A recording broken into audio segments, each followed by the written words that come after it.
Today we are going to discuss the very important guideline of RCOG, that is in fact the management of gestational trophoblastic disease, and this guideline was published in February 2010.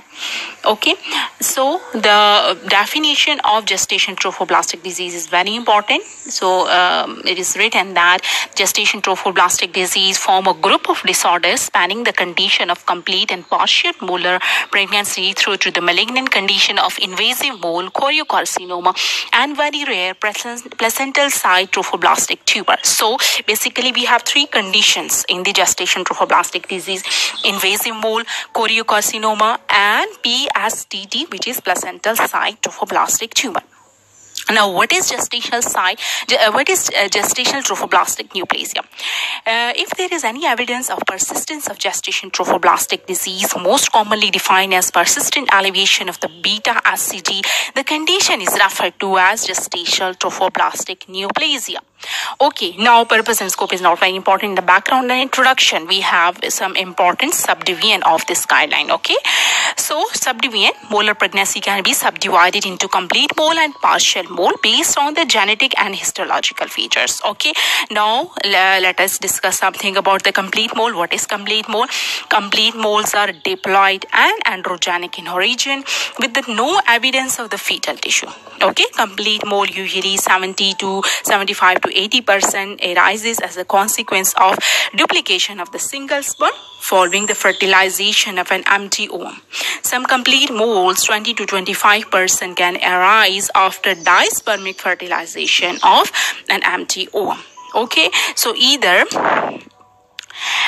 we have single sperm fertilizing an empty ovum, and then there's duplication, or there is dispermic fertilization, means the two sperms come and they fertilize a single ovum. So basically the complete moles in which there is no fetus, that is the diploid in origin. So what is partial mole?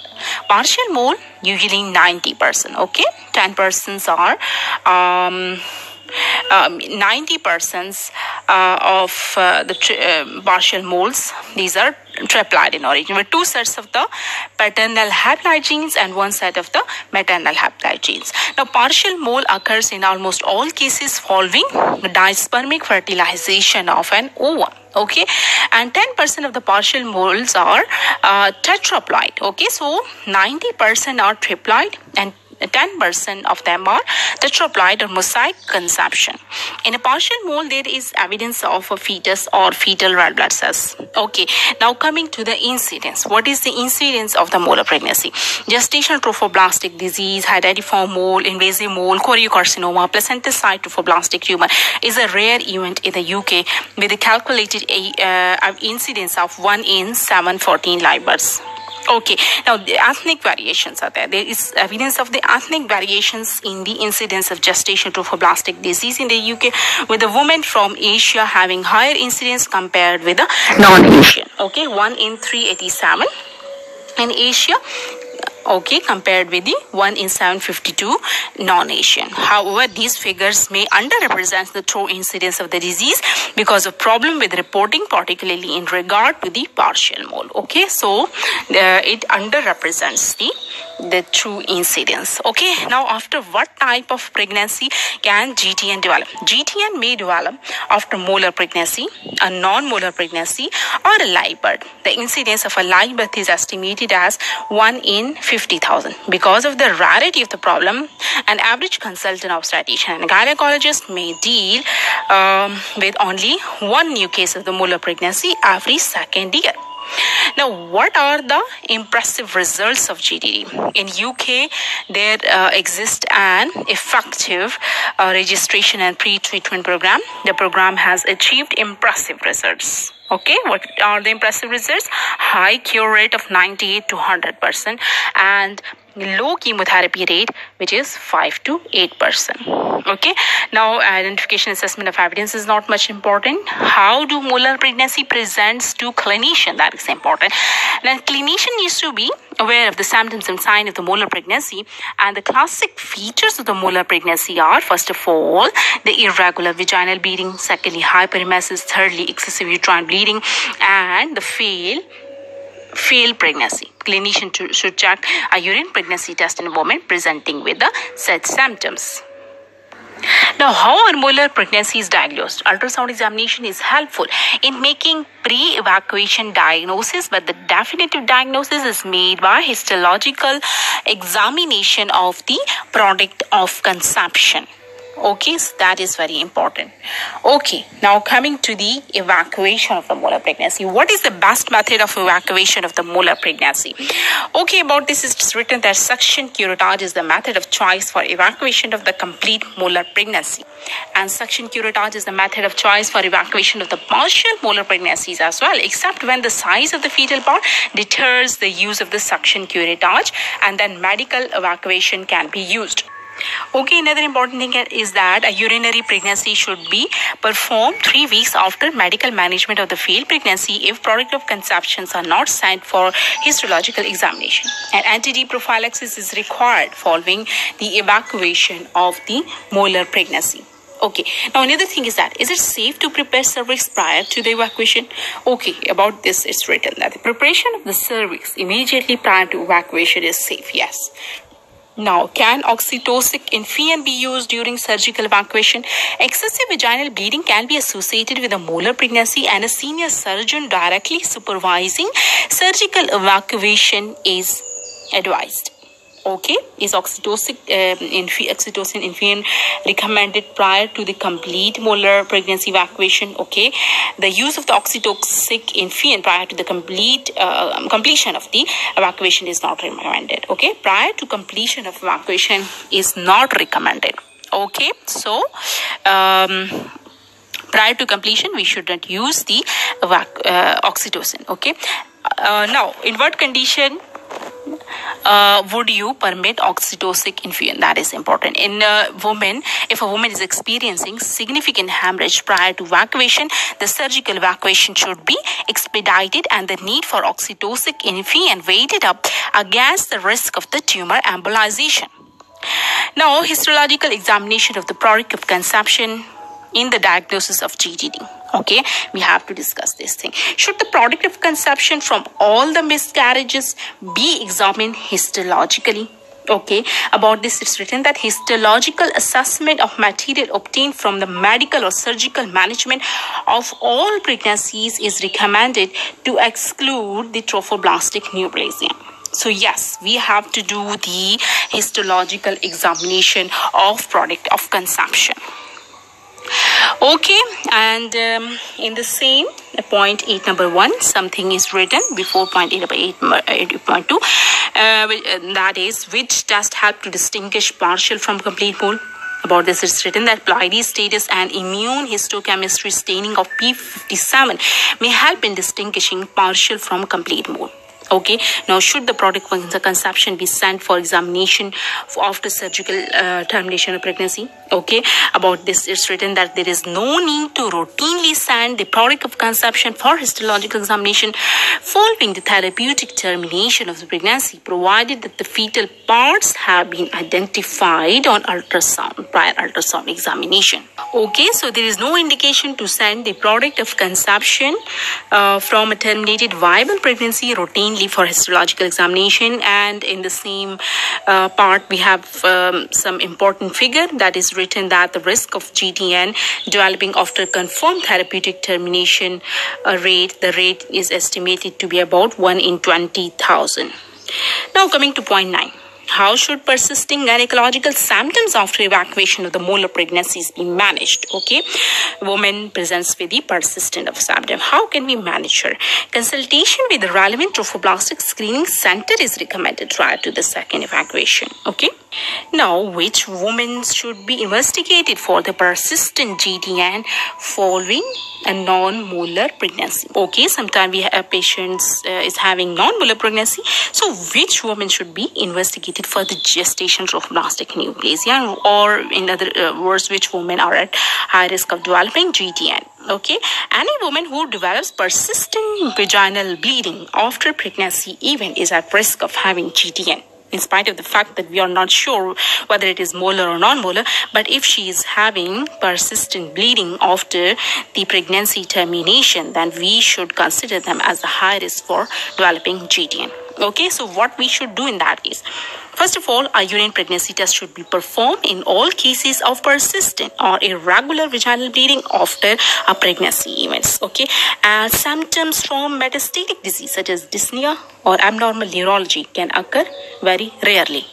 Now, another question: how is the twin pregnancy of a fetus and coexistent molar pregnancy be managed? Okay, the answer is that when there is diagnostic doubt about the possibility of combined molar with a viable fetus, advice should be sought from the regional fetal medicine unit and the relevant trophoblastic screening center.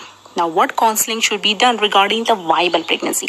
In the situation of a twin pregnancy, where there is one viable fetus and other pregnancy is molar, the woman should be counseled about the increased risk of perinatal morbidity and outcome of GTM. Okay, and perinatal invasive testing for fetal karyotype should be considered in case where it is unclear if the pregnancy is complete mole with a coexisting normal twin or the partial mole. Okay. Now, prenatal invasive testing.